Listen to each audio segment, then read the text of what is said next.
பிரேசிலின் முன்னாள் ஜனாதிபதி ஜெயிர் போல்சனாரோ போலீஸ் காவலில் வைக்கப்பட்டுள்ளார். முன்னதாக அவர் பல மாதங்களாக வீட்டுக் காவலில் வைக்கப்பட்டிருந்தார். ஆட்சி கவிழ்ப்புக்கு சதி செய்தார் என்ற குற்றச்சாட்டை எதிர்த்து அவர் நாட்டின் உயர்நீதிமன்றத்தில் மேன்முறையீட்டை செய்தார். எனினும் உயர்நீதிமன்ற நீதியரசர் முன்னாள் ஜனாதிபதியை தடுப்பு காவலில் வைக்க உத்தரவிட்டார். இந்த நிலையில் முன்னாள் ஜனாதிபதிக்கு சார்பாக பொருத்தமான மேல்முறையீடு ஒன்றை தாக்கல் செய்ய திட்டமிட்டுள்ளதாக போல்சனாரோவின் சட்டத்தரணிகள் தெரிவித்துள்ளனர். முன்னதாக அவர் அர்ஜென்டினா தூதரகத்தில் தஞ்சம் கோருவது குறித்து பரிசீலித்ததற்கான ஆதாரங்களையும் இந்த உத்தரவின் போது நீதியரசர் சுட்டிக்காட்டியுள்ளார்.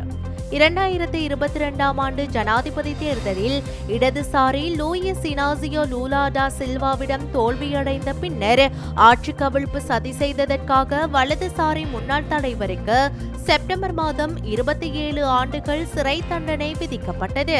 எனினும் அவர் மேன்முறையீட்டை இறுதி செய்தமையால் சிறை தண்டனைக்கு உட்படுத்தப்படவில்லை.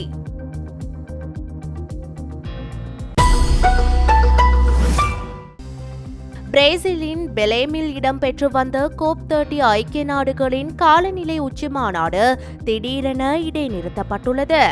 கொலம்பியா முன்வைத்த சர்ச்சைக்குரிய கருத்தை தொடர்ந்து COP30 ஜனாதிபதி ஆண்ட்ரே கொரியா டோ லாகோ பேச்சுவார்த்தைகளை இடைநிறுத்தியுள்ளதாக செய்திகள் வெளியாகியுள்ளன.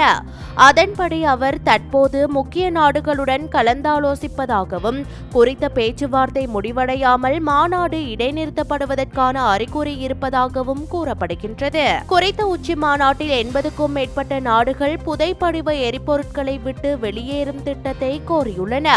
இந்நிலையில் காலநிலை மாற்றத்திற்கு மிகப்பெரிய பங்களிப்பை வழங்கும் புதைப்படிவ எரிபொருட்களை பற்றிய எந்த குறிப்பையும் உள்ளடக்காத புதிய ஒப்பந்தத்தை பிரித்தானியா உள்ளிட்ட நாடுகளின் குழு நிராகரித்துள்ளது. 80க்கும் மேற்பட்ட நாடுகள் புதைப்படிவ எரிபொருட்களை முற்றிலுமாக கைவிடும் திட்டத்தை கோரியுள்ளன. ஒப்பந்தத்தின் முந்தைய உரையில் ஒரு கட்டத்தை அடைவதற்கான 3 சாத்தியமான வழிகள் இருந்தன. ஆனால் எண்ணெய் உற்பத்தி செய்யும் நாடுகளின் எதிர்ப்பை தொடர்ந்து அந்த முன்மொழிவு கைவிடப்பட்டுள்ளது. இது தொடர்பாக பிரித்தானியா இணைந்து கையொப்பமிட்ட ஒரு கடிதத்தில் தற்போதைய முன்மொழிவு எடுத்துக்கொள்ள அல்லது விட்டுவிட பரிசீலனையில் இருப்பது குறித்து நாங்கள் ஆழ்ந்த கவலையை வெளிப்படுத்துகிறோம் என குறிப்பிடப்பட்டுள்ளது. 2023ஆம் ஆண்டு துபாயில் நடந்த COP28 மாநாட்டில் உலக தலைவர்கள் பூமியை வெப்பமாக்கும் புதைப்படிவ எரிபொருட்களை எரிப்பதில் இருந்து விலகுவதற்கு ஒப்புக்கொண்டனர். பருவநிலை பேச்சுவார்த்தைகள் புதைப்படிவ எரிபொருட்களை பற்றி நேரடியாக விவாதித்தமை இதுவே முதல் முறை. ஆனால் அதை சாத்தியமாக்குவதற்கான ஒரு திட்டம் இன்னும் நிறைவேறவில்லை என சர்வதேச ஊடகங்கள் தகவல் பகிர்ந்துள்ளமை குறிப்பிடத்தக்கது.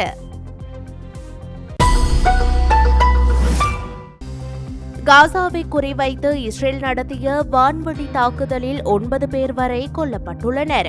இந்நிலையில் இஸ்ரேலுக்கும் ஹமாஸுக்கும் இடையில் நீடித்த 5 வார போர் நிறுத்தம் தற்போது தகர்ந்துள்ளது. காசாவை குறிவைத்து இஸ்ரேல் நடத்திய வான்வழி தாக்குதலில் குறைந்தது 9 பேர் வரை கொல்லப்பட்டதாக காசாவின் உள்ளூர் சுகாதார அதிகாரிகள் தெரிவித்துள்ளனர். இதற்கிடையில் ஹமாஸ் போர் நிறுத்த ஒப்பந்தத்தை மீறியதாக இஸ்ரேல் குற்றம் சாட்டியுள்ளது. நிலைமை மோசமடைந்ததே காசாவில் நடந்த 3 வான்வழி தாக்குதல் என இஸ்ரேல் தரப்பால் தெரிவிக்கப்பட்டுள்ளது. மக்கள் தொகை அதிகமான ரெமால் பகுதியில் வாகனத்தை இலக்கு வைத்து இஸ்ரேல் நடத்திய தாக்குதலில் 5 பேர் உயிரிழந்ததுடன் பலர் காயமடைந்து இருப்பதாக உள்ளூர் சுகாதார வட்டாரங்கள் தகவல் பகிர்ந்துள்ளமை குறிப்பிடத்தக்கது.